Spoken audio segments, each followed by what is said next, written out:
Got one more trying to jump in here.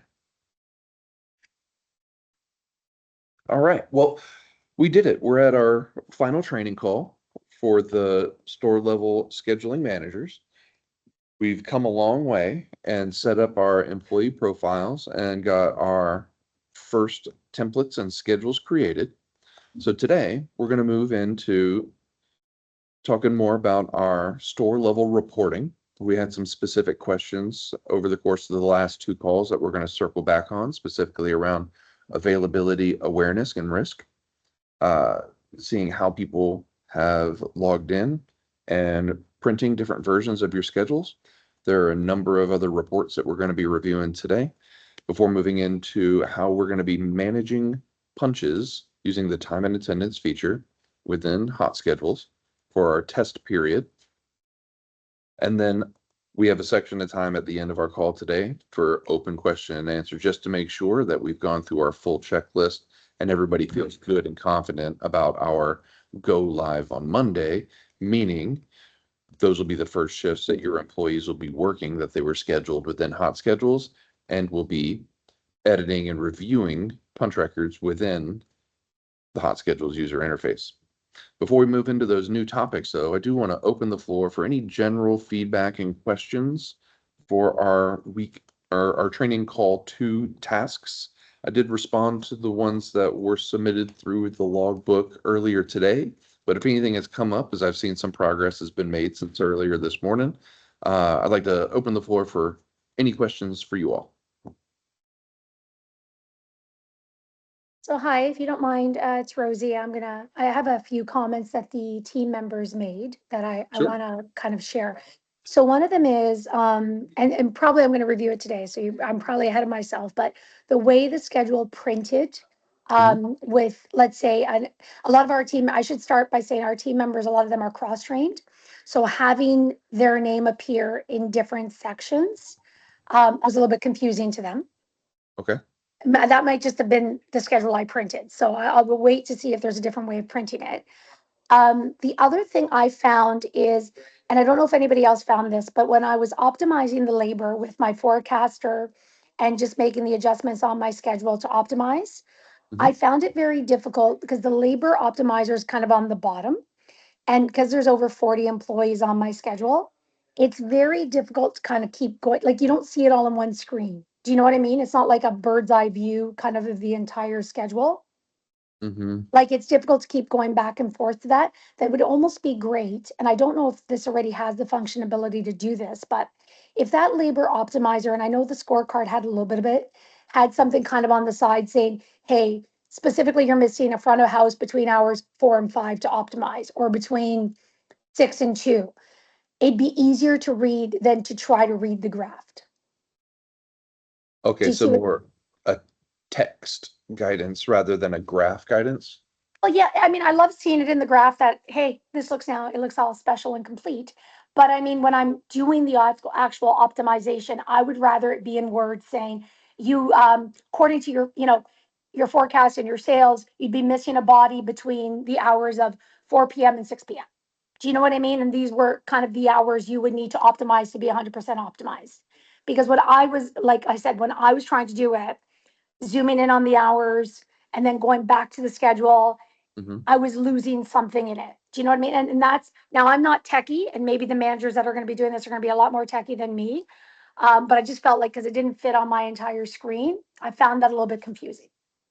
That's good feedback. When we get into the demonstration and walk through today's content, let's take some time and go through so we can all visualize that piece of feedback. And Dylan, are you being kind because I've done something wrong? no, Are no, no, you no. trying to say, you didn't do it right, and that's why it was so confusing for you? Because you could tell me that as well. I'm totally No, fine with that. I do stand by the sentiment that if something seems harder than it should be, it might be because you're going about it the wrong way. Okay.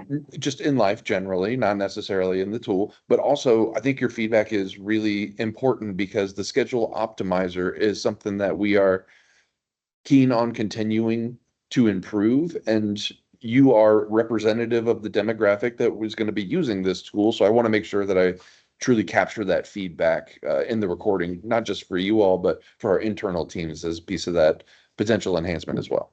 Okay, perfect. And then just the last feedback is, I would like the ability, I know right now Andrea's managing that and I'll send her a list, but to be able to take employees out, because I don't know about anybody else on the call, but many of my employees are shared between stores, especially when we don't have enough staff to cover a store. I don't necessarily want to leave them on my schedule on a permanent basis, but I want to have the ability to take them in and out as required. Do you know what I mean? Because I couldn't put the entire roster of 140 employees on my schedule to do it, but I want to be able to take them in and out myself for ease of, okay, today Ryan did, this shift at this store, capture it on my schedule, especially going forward from a template standpoint. But I don't have that ability. Now, that might be ability you're going to give us after the test, and that's great. So sorry, took up a lot of time. I just wanted to give you those kind of, from a non-techie standpoint, those kind of points of issue maybe with me. So thank you. But that's all good feedback. And I will say that in future state integration version, we had to get a little scrappy with the integration for the timeline that we had with to get you all this into your hands. But there will be a more fluent sharing and borrowing experience once that full system integration is complete.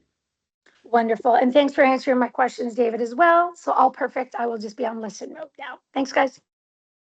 Thanks, Rosie. Any feedback or call outs from the rest of the team before we get started? Just to clarify a bit of what Rosie was saying, it was some of the points that I put in the log as well, is that one item that it's actually should be simpler, I think, on your guys' side versus what we currently have. Instead of locking people into roles, it's more about like, do we have a baker? Do we have a sandwich station? Do we have a supervisor? Now it's like the baker could be the supervisor, the baker could be the sandwich station person. So it's more because everyone is cross-trained nowadays. There's certain shifts that are locked, but it's a lot more fluid than locking them into the single roles. So I'm not sure how we can do that analysis, but that would absolutely help a lot for. We do have a concept of what we call positions. So if you think about the hierarchy of an employee, they are an employee, then they may be a baker, but then there is also a third layer that we haven't exposed to you in this version of the system, but is an option that we can explore where they can have an employee shift, but within that shift, let's say I work from noon to 5. The system tells me that I need a baker for 3 hours in that time, and I need a manager to do admin work in 2 hours of that time. The system can actually suggest them moving to those roles within that singular shift based off of the demand of the business. That's very powerful. Like I will say, like I found out when I was going through here, love the system, love the intuitiveness. But as far as like implementation of the actual schedule, I found we were kind of relying more off of how we did it traditionally than what I was expecting to. So anyway, that's something we can talk, but this is like version 1, and version 1 that I've seen is really powerful. I'm going to reassess how I'm doing it, and I'm going to roll it out to all my restaurants, hopefully. And then kind of wait for these features as they come in. But in its current iteration, it's still way better than what we currently have. So that's that awesome. kind of stuff. Thank you. And do want to highlight that we've always taken a crawl, walk, run approach because the system is big and beefy once you get all the way down to the run stage with automations and logic and tiers of information. So we've certainly given you something that we felt was digestible and a good analysis of what the system's capable of. But there's a long road of we can really stack this thing up with more granular and more automated workflows. But that'll require a little more of a heavy-handed and involved discovery and analysis of your business and what would be practical for use in operations. That will absolutely be a fast follow from this proof of concept that we're going through now. Awesome. Thank you. Moving into And our Brendan. oh, go ahead. Brendan's got his hand up. Yeah, sorry. Sorry about being late too. I wasn't sure if somebody asked this question yet, so I apologize if someone did. I was wondering if it was possible if somebody's kind of categorized as a midnight person, they would automatically be blocked off from being available. Like, you know what I mean? When you're setting the availability up, if you set someone as a midnight person, they're not Mhm. available during the day automatically. And if you set somebody up as a morning person, it would automatically block off those. Sorry, not a morning person, but a morning afternoon person will automatically block off like that midnight shift automatically. You know what I So mean? we- From their availability based we on have- job codes that we could set up. Ooh, okay. So you threw a little twist on there based on Mhm. job codes. We do have a functionality that we call right to rest, Hmm. which means if you work a certain period, then it will avoid what we refer to as a clopen. So it will make sure that you have enough time in between your night shift and your next shift to get enough rest. And that's configurable, whether you want it to be 6 hours or 10 hours. Yeah. Because it's Yeah, a because big I saw problem. that in the certainly. availability. Like when we set up the availabilities, we put a 12-hour gap in between the shifts. But it was Mhm. just more from like an ease of setup standpoint. If somebody was just like if they were not a midnight person, if they were automatically blocked off from those hours, instead of like kind of realizing that they weren't, and then when the schedule is made, then you have to go back and do it. You know what I mean? If somebody was just when they're that category of person on the schedule, if it was a possible to kind of automatically block off certain hours instead of having to manually input it yourself. I don't think we have that degree of logic. Our only tools in that toolbox would be either their individual availability or that logic to say, if you work overnight, you are exempt from a morning shift the following day. Okay, it sounds good. I was just kind of curious if that was possible to kind of integrate into it. That sounds good. Thank you. Sure. And because I'm working off of one screen today, I don't see hands that pop up. So please feel free just to jump in as I'm going through the content. And we'll got you, make sure to Dylan. get you. Thanks, I'm, Dylan. I'm logged in just at the one- airport. My computer's good. Just one comment from me. Sorry, Dylan, then we can get into the content. So on Rosie's point, for this test, what we're doing is when you have a new employee that is going to be working at one of the restaurants on the test, or an employee that leaves the restaurant on the test, please just let us know, let myself and Andrea know. And what we're doing is we're so you only have to set that employee up once in Clearview. We're then taking that employee export, sharing it with the fourth team so that it can be set up on your behalf. But we just need to know when that happens because it does require a little bit of manual work on our side. Again, interim solution for the next several weeks until we establish a direct link with Clearview. But ask for the team. If anyone leaves or comes into a restaurant on the test, send us an email. Please let us know, and we'll get that employee list updated so you can schedule them. Perfect. Over to you, Dylan. All right.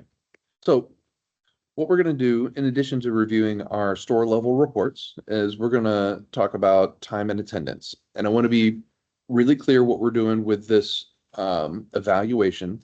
The time and attendance tool is intended to allow you to manage punch records within the Hot Schedules user interface and use Hot Schedules to produce a gross pay export, which includes everything from hourly pay.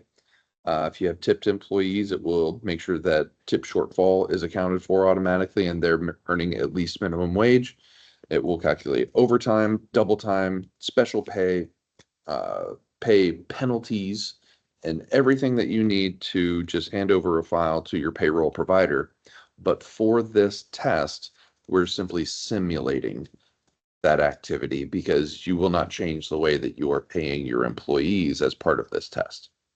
So we're going to walk through those functions, and we do ask that you engage by testing and navigating the punch edit and marking as reviewed functionality, though to be really clear, it will not influence how your team members are paid for this test period.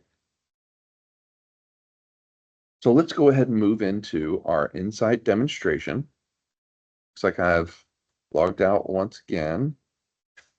I'm gonna stop sharing for just a moment while I grab my test username and password, and then we'll jump back into the tool.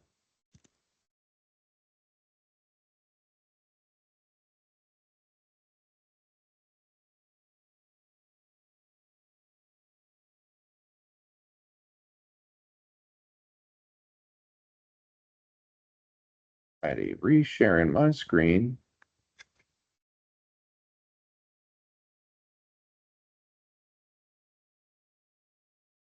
And using our 9-dot menu at the top right-hand corner to jump into one of my locations through the labor icon. Going into my target store. We reviewed some of the insight reporting. I'm going to zoom in here just a little bit in case you're working on a little screen like I am today. We reviewed some of the in-scheduler reporting, and we're going to touch on that once more before moving into the extended reporting. Remembering that you have your reports tab at the bottom of the screen. This will include any existing house shifts. We can go into next week to see what we have here. You have your schedule summary, which will show you a total suggested hours versus, total scheduled hours versus total suggested hours. And that breakdown by job is available at the top for each schedule header. You have your forecasted data, which will show you your forecasted sales, guests, and transactions. And as those days come to pass, you'll see the actual sales and any percentage variance. We also have your labor budgets pre-populated. So you have your sales per labor hour budgets and targets. And then your labor volume report, which will show your peaks and troughs in business. And Rosie, your feedback of where this is a little difficult to see because you can't really see all of your shifts up here at the top. There are a couple of things we can do to help with that. So we do have an expand at the top right-hand corner of the screen that'll take out these unnecessary headers that will allow you to see a bit more. It is web responsive, so you can zoom out. You're seeing more and more of those positions. You can use your filter to hone in on specific schedules and removing those filters. And then there was I believe it was a question, I'm not sure who it was from in the daily log that we reviewed earlier today, but you can use this toggle at the top to move from your classic view to your smart view to view a single day at a time in a Gantt view.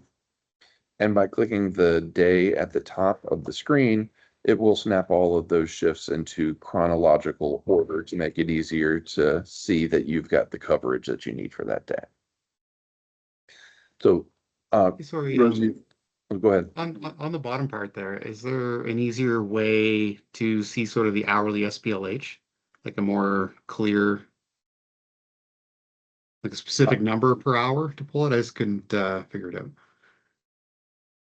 So, looks like you have a scheduled sales per labor hour for your baker of 413. And we do have a budgeted number available, and maybe because I have my don't have a position scheduled for the other role. Sorry, David. I know that we set one up. Yeah, I think that's, yeah, we tied the budget to counter staff because we know that that's scheduled every day. If you add a shift quickly to counter staff, let's just see if that comes up. There we go. Yeah. So what we were provided, this for everybody, obviously, Aaron and team. I'll come back on camera there. We were provided from Reese sort of the baseline SPLH figures that were effectively day or for the month. So what we did as a framing for this POC is we've applied the same budgeted number to every day in November that we were given, and then every day in December for the January number, every day in or December and January.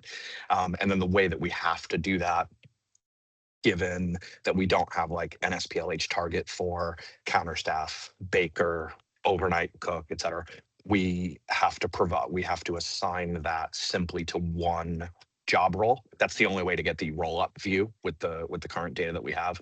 So as soon as you apply any shift to, and this is consistent across the board, if you apply one counter staff shift, you will then see the SPLH budget show up.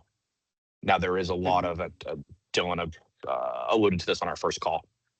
That's just where we started. If you're interested in setting a job-based SPLH or getting down into the nitty-gritty of a breakfast SPLH versus a lunch versus a dinner, so we've broken it up, we can always get with you and spend a little bit of time to build it out more. We simply set the baseline number that Reese provided. Yeah, and Reese, that- anything that- to add on that? No, that's I great. like And it. just when you say, so we provided just from our SPLH tool, the franchisee facing SPLH tool, as just to have a benchmark, to have something in on your behalf. Like David said, here's the opportunity. Like if you do view it in your business by baker versus front counter, or different days of the week, I think that there's a lot of flexibility there, and that's where we can work with the team to make sure that we get the right budgets for your business in there. The most important part, especially when we load it with data showing sort of what is our break points for labor, is the ability to see SPLH per individual hour, or even 15 or whatever.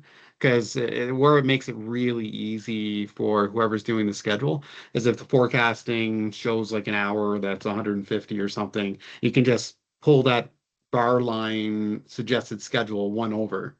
And it takes care of these peaks that we shouldn't have like across the course of the day. And the same on the low side. If you have too much labor at a time, you can kind of adjust it that way. That is a way that you can do it on Clearview. That is maybe the only good thing that's on Clearview, but it does make life easier when you're adjusting schedules week to week. And I think what we have in this volume report was really trying to satisfy that.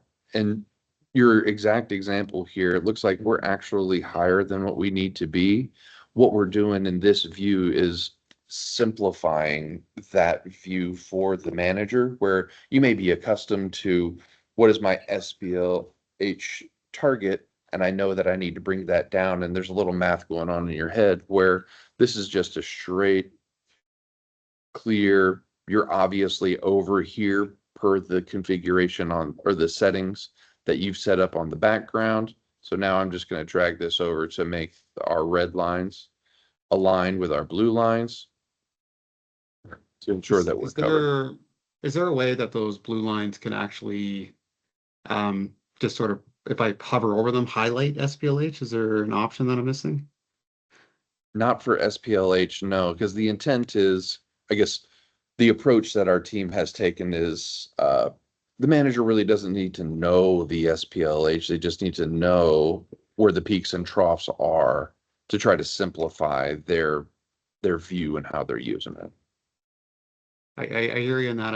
I would disagree. I think hourly SPLH, because it's based off the capacity of the team, is the single most important data point that helps us be effective in scheduling. So it's like we know that at 10 people, you're kind of, if you're over $120 an hour per person, that you're probably pushing the team too hard.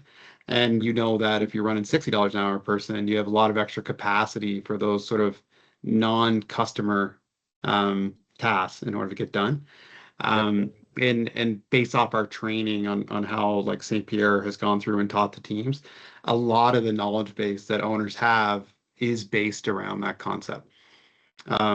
So it could just, and all it has to be is that if you can hover over and you can see the number, then you'll be able to know. Or when that baseline gets set based off loading the data that you guys want to load later. But that's anyway. All right. Thanks, guys. That's good feedback, and just a different view than the tool was intended to represent. But I've taken that down as some info we can take back to the team. Great. Thanks, Dylan. And I believe I saw a hand go up. I couldn't tell who it was. though. Rosie? Yeah, go ahead, Rosie. All right, so just piggybacking on Aaron, as well as knowing the SPLH, I know that for my own past scheduling references, there's also a point where we max out on the amount of people in our stores. will there be the capability of adding that layer of information into our schedules? Because there, I mean, one of my stores, it doesn't matter what the labor per man hour says. There's some hours where I couldn't possibly put any more people on, even if I wanted to, for that 2 or 3 hours in the day. So will I be able to layer that in as well at some point? That actually is in now. So when I constructed the labor rules based on the schedule data that I had Okay. visibility of, I set the maximums using my best interpretation of your current schedule. So I was looking at the maximum number of counter staff that I saw you had scheduled that particular week, and I Okay. set that as the ceiling for that position. And that would Wonderful. be something that we would talk to you about, each of your individual stores and each of your individual sort of 24-hour model versus not 24-hour model. And we would agree on what those ceilings are. That's your number, not mine. I made my best guesses at the different roles. No, that I no, have. that's But yes, perfect that's out of the because box now. speaking to what Aaron's talking about, our managers currently, yes, they do schedule for sales per man hour. That's what all the training's been centered around. But we also have to, as much as we're considering low volume stores, we've got to consider high volume stores do max out on people on the floor. The other thing I was Correct. unsure about is who set the parameters. Now I know all of us are different, but like, for instance, when I'm looking at scheduling, it says overnight premium, it's asking for 112 hours, and then night baker, a different amount of hours.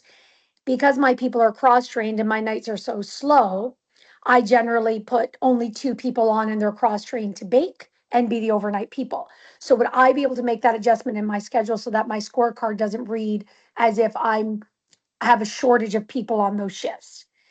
And that will be something we'll be going through?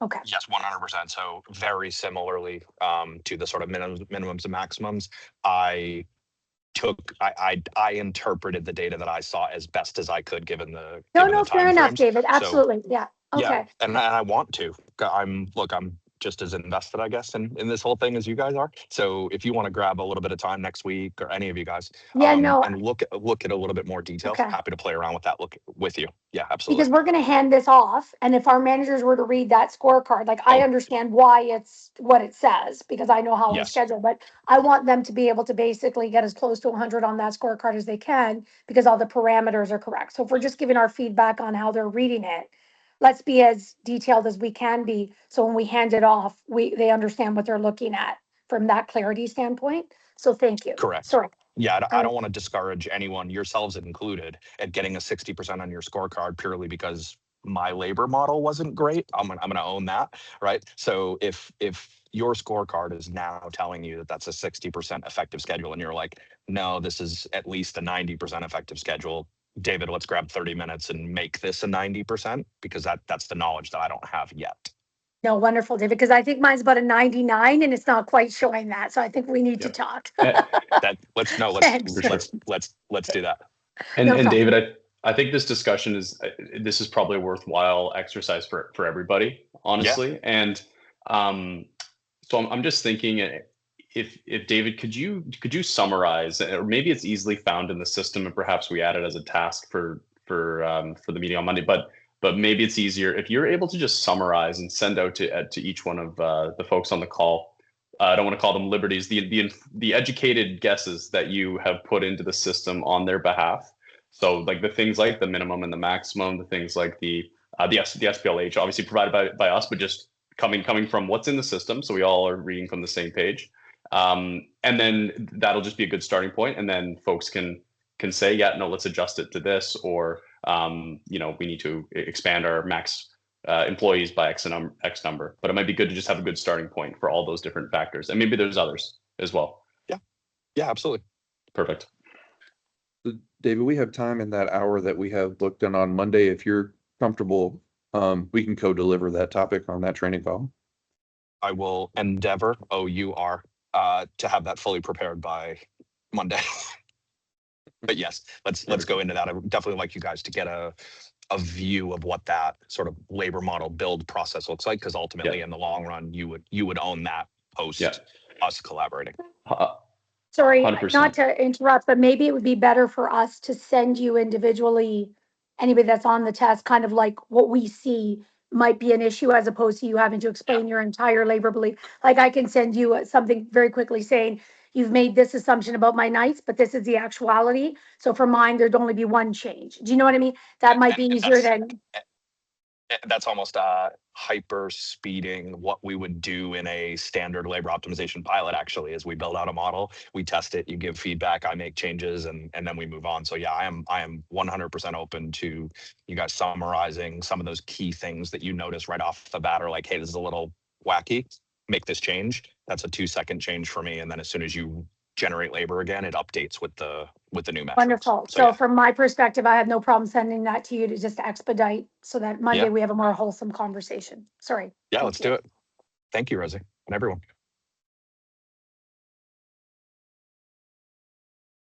All right. Well, the lots of good conversation on the in scheduler feedback. Let's go take a look at some of our extended reporting. So our store level extended reporting will be found in our menu under the reports tab. You'll notice here that I have a couple of favorite reports. When you log in, you'll only see the dashboard. What we want to do is go through a couple of key reports that we would like you to save to your own personal dashboard. So by selecting the dashboard, the few reports that we're going to go through, and as you can see, there are lots and lots of available reports. So please do feel free to explore, but we're going to guide you through the top 3 or 4 that we think you should be reviewing on a regular basis. We're going to begin with all the way down here in the pro forma section. You should have access to the daily details with the optimal by day report.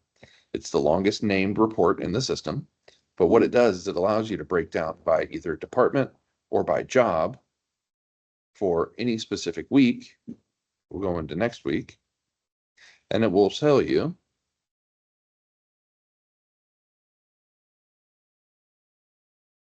and in this store highlighting that there are no posted schedules yet, so it seems a bit empty.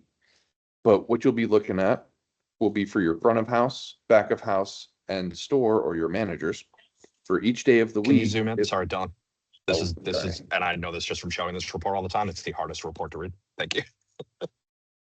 It will show your forecasted labor hours. In this case, there's 16. Will show your scheduled labor hours. In this case, you've scheduled 15 and a half, really close to that 16. And then as days pass, you will show your actual labor and your optimal labor. If I want to explain what optimal labor is, that means we're taking your actual sales transactions and we're reprocessing it through those labor metrics to produce what your optimal level of staffing would have been. So you can do some comparison. Maybe your business was down from when you originally expected it in your forecast, and your actual hours are the same because your managers didn't cut anybody or send them home because you were slow. That would be represented in your optimal labor being lesser than your actual labor. In that case, meaning your sales per labor hour would have been down. So let's take a look at a previous week and see if there's one that we can get a little more data in.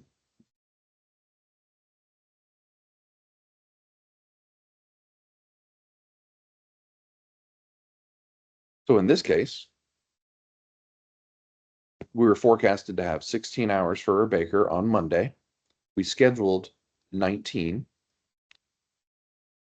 You actually ran 17.5, but it turns out that you did a little more business than you expected. And it says, based off of your sales, you should have had 19 and a half hours.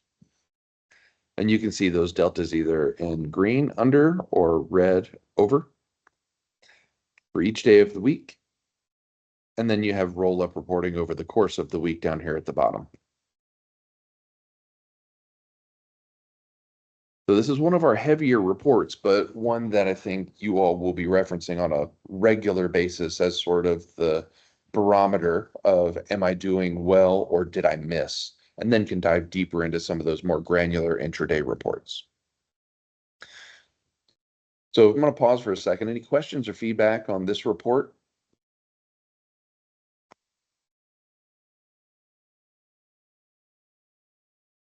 Do we feel like this is a helpful report in the way that you analyze your labor today? This report is going to be very helpful, especially once we get a better clarity on how we schedule. Like I said, it, like for mine, it's saying I'm missing bakers, but it just might be the expectation of the back and how we set it up. So once we clean that information up, this would be invaluable. Excellent. So what we'll do, since we like this report, we'll go over here and we'll tag it to our favorites. Since I already have it assigned to my favorites, I have the option to remove. But what that'll do is that will populate this reporting dashboard. So you don't have to go searching through the 97 or so available reports. It'll just be there for you when you're ready. You can also use the search bar at the top to find a report.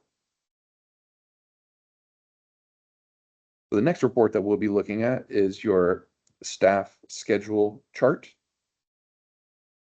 This, like many of our reports, is configurable, so you can see the information that you want.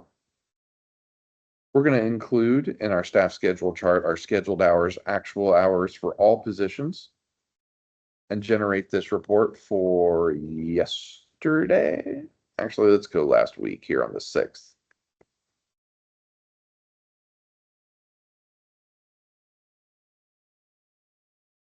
Zooming in on this report as well, what it will do is it will guide you through that next layer of investigation when you say, hey, I had too many hours, so my actual hours were greater than my forecasted or optimal hours. Where did I miss? And this will show you your scheduled, represented in gray, versus the actual hours represented in this burnt orange color. So it will allow you to see where is there delta between what I scheduled and what was actually worked. And I can say, uh-oh, this is where I went over. I see that I have somebody that worked a whole shift but wasn't on the schedule. Now I know I can go back and either have a conversation with this person or the manager on duty to have them tell me, okay, if this person worked and it wasn't planned, why was that the case? It caused us to go over on our labor costs, and we need to have a conversation about that. So same question, feedback from the team. Is this a helpful report in the way that you follow up on labor discrepancies as well?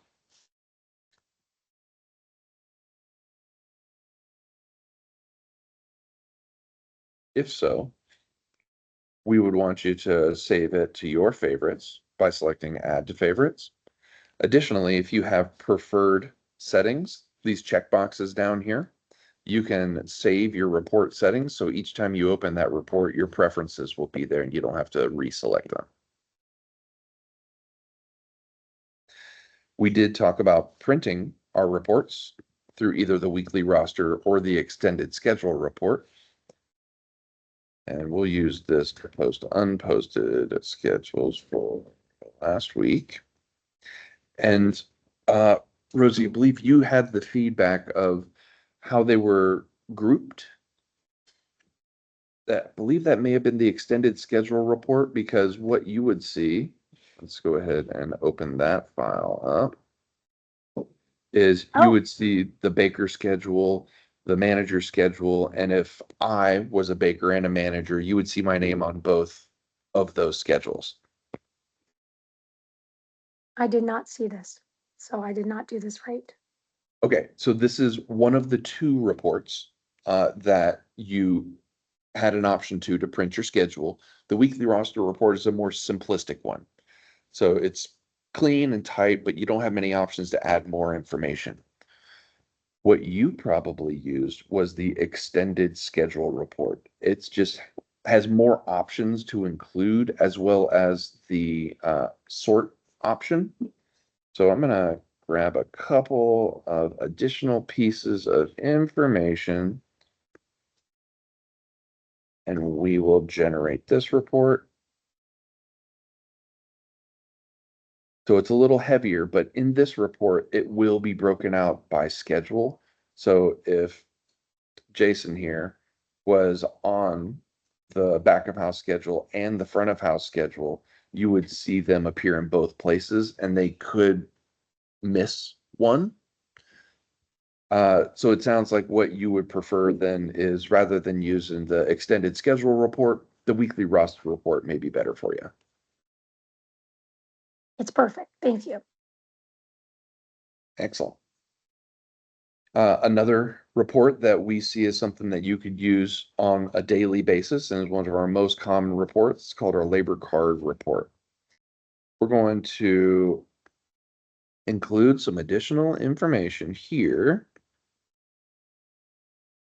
for our jobs, first name, unposted, out times. We want alternate shading.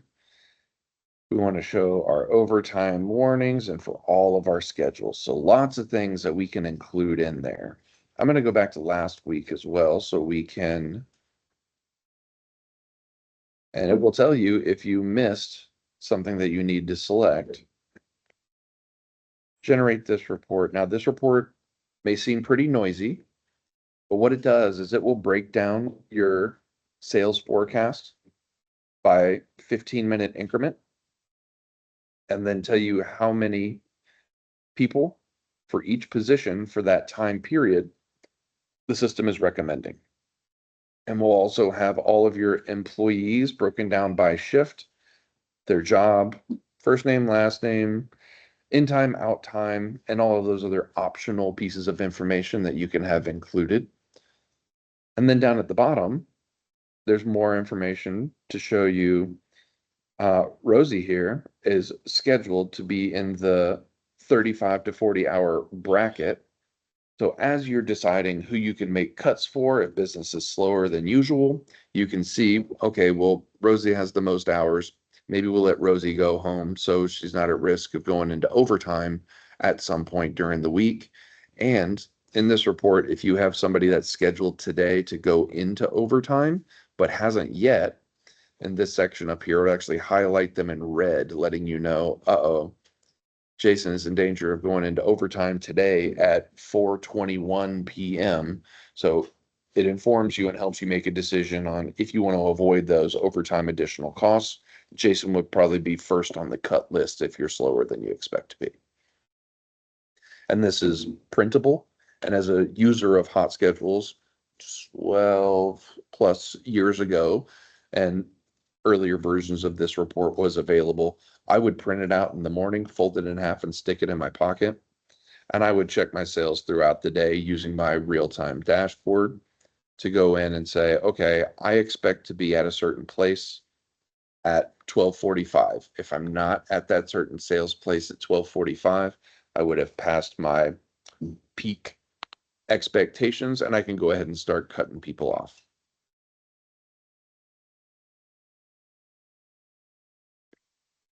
Can we So- see all the things that you checked off again? Because mine's not looking like yours. Absolutely. Thank you. So what I checked off is going to be, and you can break it down into 30 minutes or hour if it's too messy. So we'll break that down to an hourly. I checked, we want actual sales and actual hours. Yep. And we actually should select cumulative sales. And I'll show you what that shows in our report there. And then I just selected all of the roster details. Okay. Alternate shading. Yep. And then show flagged logbook entries on roster and show overtime warnings. And Okay. then all available shifts, schedules, and jobs. And what Okay. this does is if you have a logbook entry for the future, something, the example that we usually use is you leave an entry for a week in advance to say, hey, David, don't forget to unplug the ice machine before you leave on 7 days from now, because I see that you're working, because the repair person is going to come in and fix it. And if it's full of ice, then they won't fix it. We'll have to reschedule, and it always takes them 2 weeks to get out here. When he prints this roster report, it will show that note on that day's specific roster report down here. So the pieces that I added through cumulative is it not only will show you the hourly sales, but it will show you the accumulation of sales throughout the day. So you know at 1, I should be at $5,200. And you can say, I either am or am not hitting my target at that point.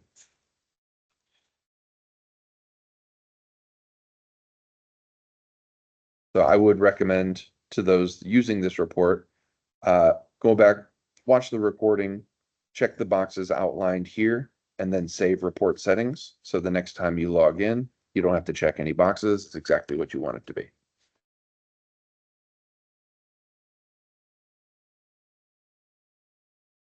And then we had a question over the, I believe it was actually on our last call. There was an availability report question. How can the system tell me if I'm at risk of not being available to staff my shifts? It's called the availability report. And what this does is it tells you, it looks like this location for this week hasn't had any availability submitted. But what it does is it tells you what percentage of your staff are available. How much excess do you have? So here, you only have 10% availability for the shifts that aren't scheduled. So if you have somebody that is that calls out, you may not be able to staff that shift out of the 20 employees that you have on. And you can go into specific weeks. So let's say the week of the Christmas holiday, if anybody had submitted alternate availability, you would be able to see, uh-oh, I'm at risk of this period not being able to staff my team in the future. I need to go ahead and get a requisition out on our applicant tracking solution to get somebody hired in and staffed up before that period. That's really powerful. Is there any way we can drill down further to hourly? Like I'm kind of wondering, like I'm more like kind of like, you know, that open shift is always a risk because people can't get into 5 or whatever, and it can blow up in your face pretty quick. But you know, that's great information. So you Oh, can drill okay. down into shift, not necessarily hourly, but if you have any question about when these time frames are, you can always go into your settings under store and it'll tell you what those are configured to be. Oh, that's great. And can we change those? We have them set at a standard. We can change them for your group. So if they need to be different, you sure can. We wouldn't recommend having them broken all the way down into like really tight hours, like 2 or 3 hour windows. It makes your reporting get all jumbled up, and it's just generally not recommended. But 6 is typically where we recommend the limit to be. But if those need to be changed, it's possible, yes. And if it was at 6, and let's say you had 10 people that start within that period, but only 2 of them work between 6, is it weighted that way? That, you know what I mean? Because the availability is usually 5 or 6 or 7. And, you know, that's a really good question on how the report is actually manifesting those percentage availabilities. I don't think I've gotten into that level of detail, but it should be pretty apparent if we dig into one of those examples.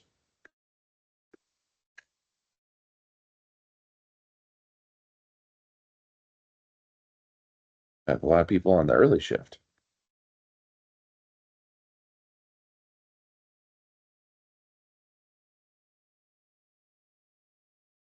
That's okay. For time, I can rip through it. Okay, great. And I'll do a little research on my side as well to see if I can give you, if we have an article out there that I can share that walks through the calculation. It's awesome. Thanks, Dylan. And the last report that I want to go over with you is, I believe we looked at this on our last call, but again, hopefully nothing that you have to use on a regular basis, but is something that is practical and something that you may need and need to know is there when you need it. So we can go back to this store, and unfortunately, it looks like nobody's logged into this location yet. But what it would do is it would tell you the date and time the person logged in, the person, and then how they logged in, whether it was from the desktop, from the mobile app, from their iPhone, or even if they had somebody call in and had one of our employees read them their schedules, it would still register under a support log. So just in case anybody says that they didn't see their schedule, you can go in and confirm that they have. Those are the key reports that we recommend that you review. Are there any additional sort of gaps that you see there that you would want to see if we have something available for?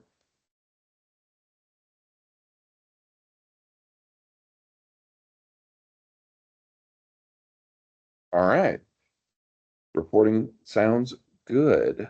So the next thing that we're going to take a look at is our time and attendance feature. So talking about how data is being sent to and from our systems, underneath the staff list, we have punch records populating. These punch records are the time that somebody is clocked in and out. And for each employee, you can unfurl to see that punch record specific information.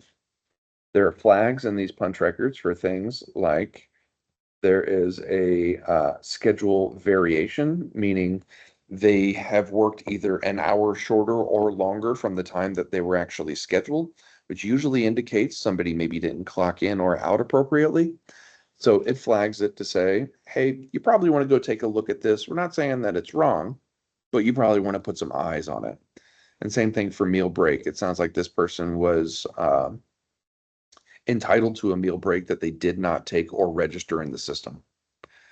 So you can always have the ability to go in and click deeper into that to see the details. And you can, if they said, oh, I actually ended up taking a break. I'm sorry. And I forgot to clock out. You can go in and make an adjustment here to add that break in on their behalf.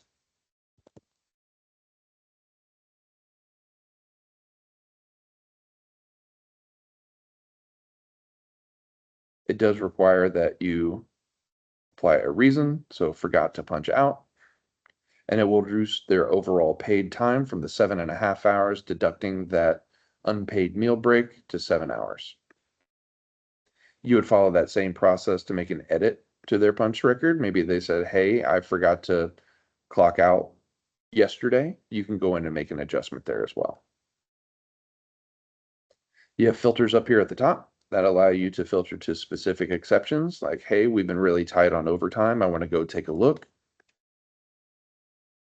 Looks like this punch came in at 8 hours and 25 minutes. They didn't take a meal break.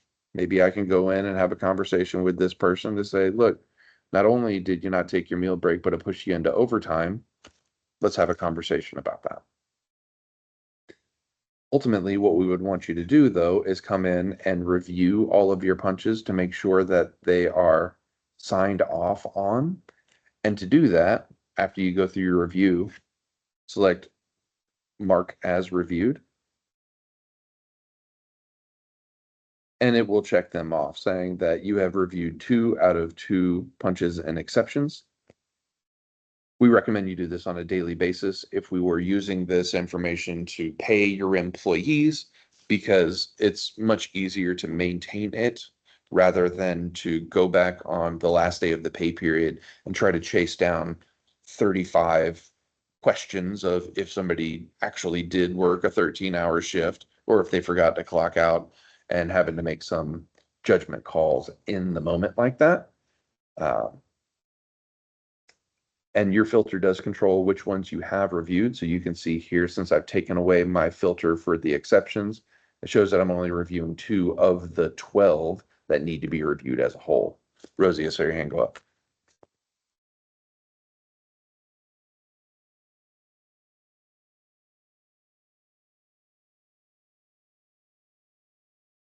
Sorry, I can't hear you. You might be on mute. Sorry, all of my employees, I'm just reviewing, are showing that they didn't take meal breaks. But I just went into Clearview to quickly check, and they did. So would that Okay. just be a question of something didn't get transferred over correctly? I think that would be a integration item that we may want to take up, Reese, with Andrea to make sure that those are being captured in the data we're receiving. Okay, cool. Yep, perfect. Thanks for the flag, Rosie. We'll take a look. Nope. No problem. Perfect. Feel like I'm talking too much on this one. No, this is exactly what that's- we need. Thank you. Exactly what we need, yeah. Yeah, if you can shoot an example over to Andrea, we found a few other things prior, not the meal breaks, but some things that looked a little weird in the Clearview data, and we need to figure out how to interpret them for hot schedules. So I think the meal break piece just wasn't included. So yeah, if you can provide her at least one example, and then we can make sure that any of the future punches that come over to Hot Schedule have that data included in them, and that will help everyone. So everyone will be appreciative. No problem. I will send that over. And if you need to add a punch that was completely missing, same workflow, you just select the add punch at the top right-hand corner and type it in. And then once the pay period is completed, there will be a lock pay period icon here, and that essentially locks down the pay period so you can't make any adjustments, and will allow you to then produce your payroll export that you can send to your payroll provider in a go live scenario. But again, you're continuing to actually pay your people through your current method through this test. Now, since we're coming to the end of our time together here, I'm going to go in and take a look at our logbook task list and make sure that everybody has all their items complete.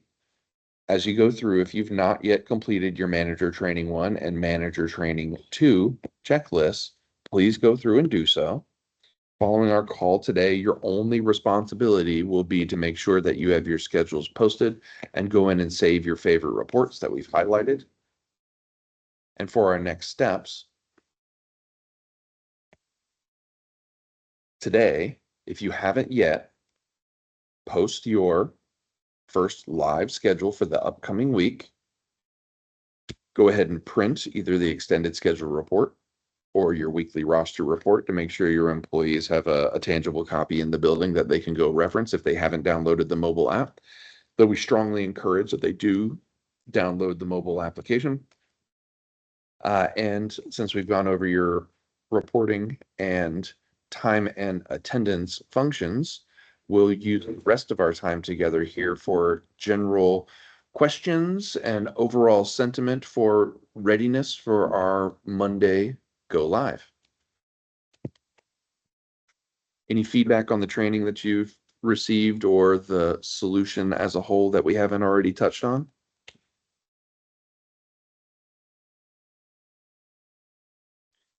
I think like we can really see the potential, and like I can't get over how intuitive it is. Like I missed Monday training because I didn't have it in my calendar for whatever reason, and you know, it's like everyone, yeah, we can help you if you need to. And then after about 30 seconds, I was like, I don't think I need any help. I dumbly click, and it always ends up taking me to the right spot. So that's a giant jump forward.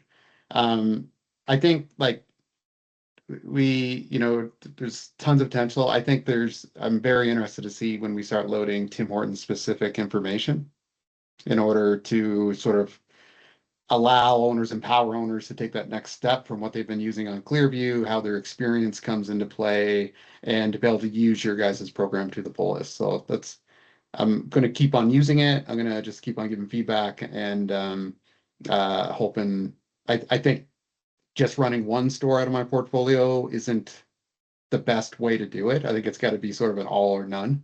So I'm going to get 2 stores going, and then I'm going to roll out the rest, and just got to take it as far as we can. So yeah, no, thank you. I thought the process has been great. Excellent. Appreciate the feedback. And that logbook will be available to you, and something that we do ask that you continue to drop feedback in throughout the period, the 8-week test period that we're going to be going through. And we'll continue to consolidate that and make adjustments to future state.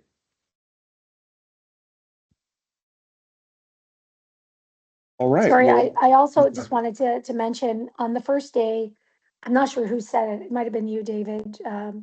Garbage in, garbage out. So I made a few errors on Monday when I entered the information that I kind of paid for trying to go through the work on Tuesday. So I think you guys can't stress that enough when you go to the larger group, because if that initial information isn't done correctly, like really, I don't even think, and I know Matt said, oh, 2 days is going to be enough. I would actually stretch that out if you have a larger roster, because everybody really needs to take their time entering that information like 100%, because then everything else flows very easily. So I would have actually given a few extra days for that so that someone can go back in, double check, send those emails. I don't know if they're still gonna have to send them to Andrea, but poor Andrea getting inundated with 1 billion emails from us in the last hours that we kind of needed to get it done. So that would be my only piece of feedback for that initial period, might be longer than 2 days. That's But also other than that, very it's good very feedback. intuitive. It's been great. Awesome. Thank you. We tried to make it longer. Matt told us, since he's not on, right, Matt? Matt's not on. Matt told us we couldn't have longer. So We'll put that on him. Yeah. so we squeezed it in. So Matt does everything at hyper speed. The rest of us don't.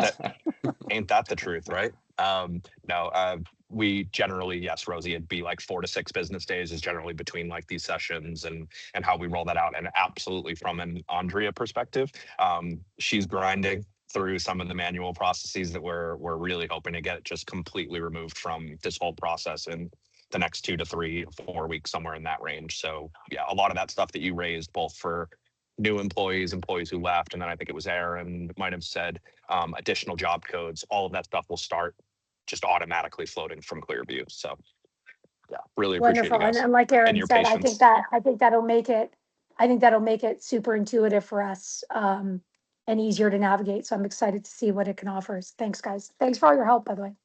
Yeah, thank you. Well, thank you very much, folks. Final time as we wrap up our call today. Look forward to syncing back up with the ops leadership team on Monday. And Reese, final chance for any closing words? No, that was perfect. Thank you, Dylan. Thank you, David. And thank you. Yeah. Final comments. I just wanted to make sure that everyone feels great, feels good about getting those schedules live. This is this is the moment. So if you have any final questions, please do raise them. Yeah, Rama, go ahead. Hi, when I'm looking at the punch record, it's not showing like all employees that were on the schedule, like for a certain day. Thanks for raising that. So I think same comment. If you can please send the example of the employee that punched in as per your Clearview, and then and then we'll obviously know that they're missing from a particular day, or maybe it's all days. Just send that over to myself, David, and Andrea, if you don't mind, and we'll take a look and make sure that we make the adjustments to pass that into your system. Okay, and it's taking automatic data from Clearview and like a Timeshark. Yes. Okay, because I only see like 3 employees or 2 employees for some days, and it's not taking all the employees, even like today's or yesterday's. You won't Got see it. anything from today yet, just from an expectation perspective. At the current point, Andrea is sort of catching up on a day behind, given she has a full-time job also. So we're working with her. So most of the punches, all the punches from 2 days ago should be in. Most of the punches from yesterday. But yeah, if you can just drop a couple examples, I've already given her a heads up that she'll be getting some examples in the mail, in the email. So yeah, just do that, and we can identify if it's a data issue that's being pulled from Clearview or if it's just something else. But yeah, a couple of examples, and we should be able to get that resolved. Sure. Okay. Thank you. That's great, and goes for everyone else. Please do share those. We want to make sure that we have full continuity between the punches in your Timeshark and what's reflecting. Again, day after, well, we're going to have a delay to work through as we work through the manual piece, but make sure that those are all reflected in hot schedules. Perfect. I just want to check in. Armila, Adam, any questions or concerns from your end just before we close? Just want to make sure we all have an opportunity. You just triggered something. We have a payroll coming up on the 21st of December, where day after time cards will be pretty tight because we've got to get our payroll in before noon on Monday. I mean, maybe we can do something manual that day, I guess. For sure. So I think just from a payroll process perspective, Adam, ask is to keep the real process that through which you're doing payment in Clearview, and the workflow that Dylan just went through. We ask that you take a look at it, you simulate it, you replicate it. That's going to be very valuable feedback from you all to see like what would that actually look like in the live environment. But again, in terms of actually getting people paid and actually making adjustments at them, all going to live in Clearview. So if there's a tight turnaround, no worries, doesn't need to be done in hot schedules. you can. Oh, I you can see. just So do it we're intuitively. just gonna continue to use our current 100%. punch clock? Yeah, 100%. Yep. 100%. We just want to set up so you can see the full breadth of the experience without actually having you guys change over your payroll integrations and your day-to-day clock in, clock out. Got it. Yep. Great. I'm With good. that, Armin? I'm good. Awesome. Yeah, I'm good. I'm still working on some process with the team. Like I saw some they don't punch in on the timeshare, so some hours are not reflecting. So I'm still working with them. Perfect. No, appreciate that, Armila. And No. like always, guys, just please reach out. Any questions, any concerns, we're all here and available to help, and we'll chat on Monday as well. Should anything come up over the weekend. Thanks, Dylan. That's all for me. All Thanks, everyone. righty. Thanks so much, and y'all have a great weekend. We'll talk on Monday. Cheers, guys. Bye-bye. Thanks, Thanks, everyone. everybody. Thank Good you. night. Bye now. Bye. Bye. Bye.